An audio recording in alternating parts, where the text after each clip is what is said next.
The Gender Identity Development Service at London's Tavistock and Portman Trust is England's only NHS specialist service for young people questioning their gender identity. In June, Newsnight revealed that serious safeguarding concerns had been raised by some staff at GIDS during an official review in 2019. We've now learnt that some of the worries voiced during that review were not new. They go back 15 years. There had been another review of the service in 2005 by the Trust's then medical director, Dr. David Taylor. It was triggered by a nurse working at the unit, Sue Evans. She was troubled about what she was seeing.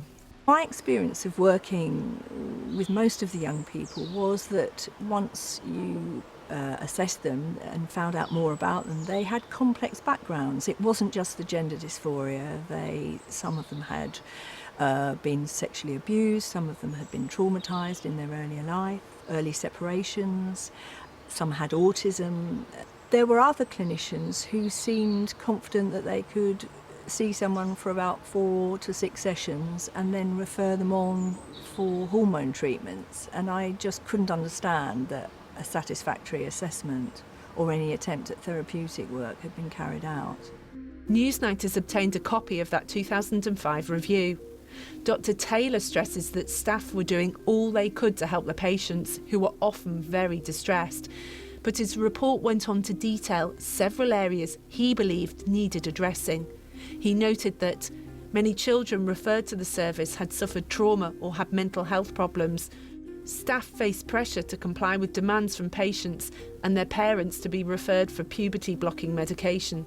There wasn't a robust evidence base underpinning this treatment, and staff disagreed about the best way to treat these young people.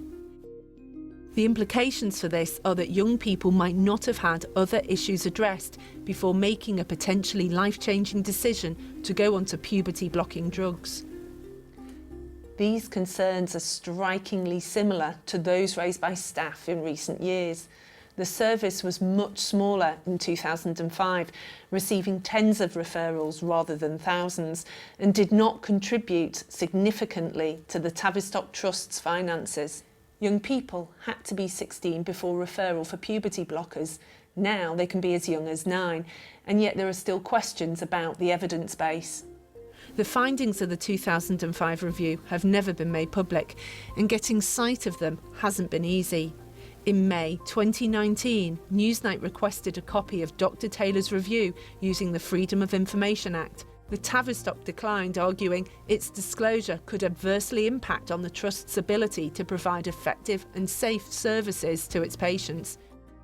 We appealed in July 2019 and, when refused again, went to the Information Commissioner's office in October.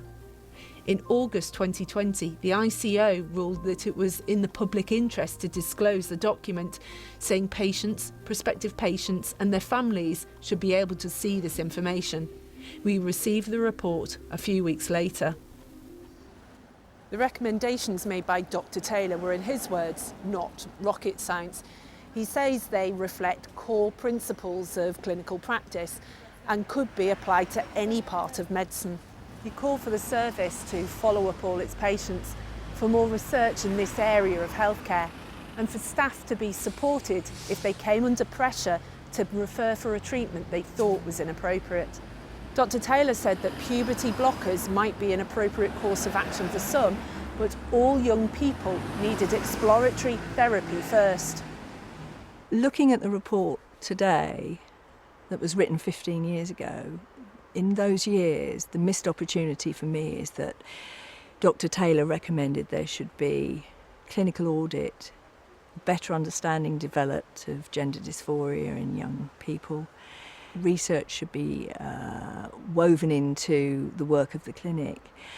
And I really don't think, listening to the more recent reports about the clinic, I really can't hear that that has gone on sufficiently.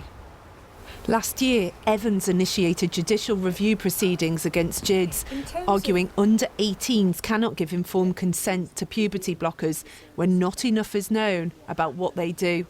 The Trust is contesting the case. It'll be heard next week. The perception that GIDS could have done things differently has angered some staff. Dr Kirsty Entwistle left GIDS Leeds in 2018. She's not spoken publicly before, but is a witness against the service in the upcoming judicial review. I left the service kind of wondering, why me? Like, why did I have like such a strong reaction? And then, you know, it takes all this time, and I find out that there's all these clinicians in London who, you know, had the same concerns as me. And then you find out, well, actually, you know, people have been having these concerns about the service for years. You know, just seems like it's more convenient just to plow on, because I think the concerns that people are raising, you know, require a fundamental reorganization or a fundamental rethink of what's going on here. Dr Taylor, a psychiatrist who worked at the Tavistock for 30 years, wrote in his review that some of what he'd suggested would likely be resisted by some patients and patient organisations. He recognised that this could lead to a fall in referrals.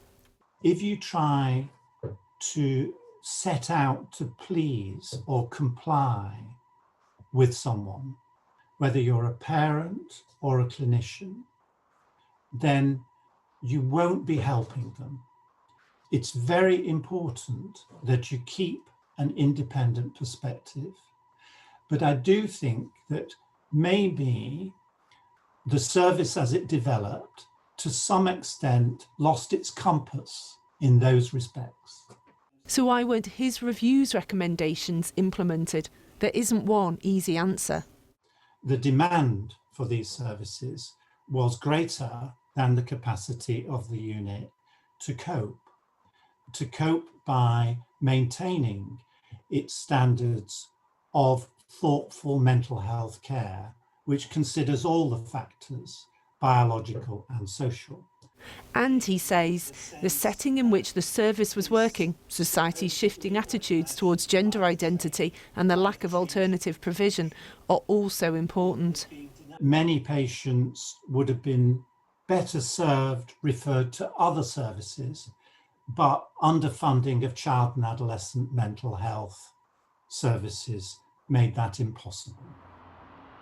Over the last 14 months, Newsnight has looked at the uncertainties about treatments given to young people questioning their gender identity. We've also revealed allegations that safety concerns weren't taken seriously enough. Last week, the NHS announced an independent review into gender identity services for young people. I think that's a very, very good development and entirely the right way forward. And because those reviews are arenas that are more public, in which the kind of discussions and debate that we are talking about can go on. 15 years after Dr Taylor's report, key issues at the heart of service provision for young people questioning their gender identity are still being debated. The question now is, will this review bring some resolution? So Newsnight put the issues raised in their report to the Tavistock, who responded by saying this report from 2006 is not relevant to the circumstances and issues faced by GIDS, that's the Gender Identity Development Service, today. They continued, while the demand for the GIDS service has increased markedly since 2006, each young person does receive a highly personalised service from GIDS clinicians, though we're sorry that this is now delivered after a longer wait than we'd like. It has recently been announced that Dr Cass will lead a wider review of the care provided to gender-questioning young people. We welcome this and hope this will lead to better and quicker access to support for these young people. Some of the young people we see in the service experience difficulties which may or may not be related to gender dysphoria. GIDS is a specialist service and relies on integrated care model in which it works closely with local CAMs to support ongoing difficulties. It's important to recognise that not all co-occurring difficulties will be resolved by accessing specialist psychosexual exploration of gender identity and related issues.